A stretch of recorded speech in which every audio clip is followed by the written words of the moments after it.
Alors moi, je regrette vraiment, de façon permanente dans votre discours, cette espèce d'opposition entre la région et l'État. C'est malheureux. Alors ça vous va bien de dire ça, je trouve ça assez savoureux. On a toujours été là pendant la crise, et les personnes d'ACC qui sont là peuvent en témoigner, pour justement venir en complément de ce que faisait l'État. Quand vous faisiez une aide pour les loyers sur les plus de 2 millions d'euros de chiffre d'affaires, on venait en complément pour l'aide au loyer pour les petits commerces. Quand vous faisiez le PGE, nous venions en complément avec des aides pour ceux qui n'avaient pas l'accès au PGE. On a toujours été en soutien. On vient de signer le plus gros plan de relance de France.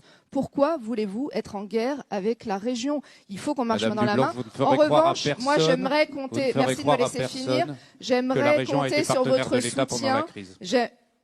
Vous dites que la région n'a pas été soutien de l'État pendant la crise? Vraiment? Vraiment?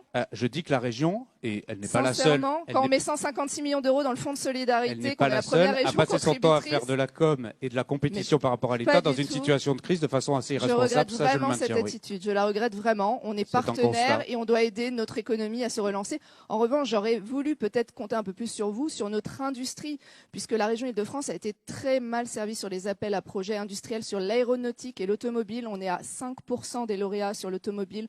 On est à 11% sur l'aéronautique. Et ça, c'est malheureux puisque on est des régions leaders dans ces industries-là et qu'on aurait aimé avoir un peu plus d'aide de l'État. Alors, la région a mis 70 millions d'euros pour aider 160 entreprises, mais on a le droit aussi de bénéficier des aides de l'État sur l'industrie. Mais en tout cas, moi, je le dis, nous avons toujours été en soutien et on vient de signer encore une fois le plus grand plan de relance de France, 14 milliards, ce n'est pas rien.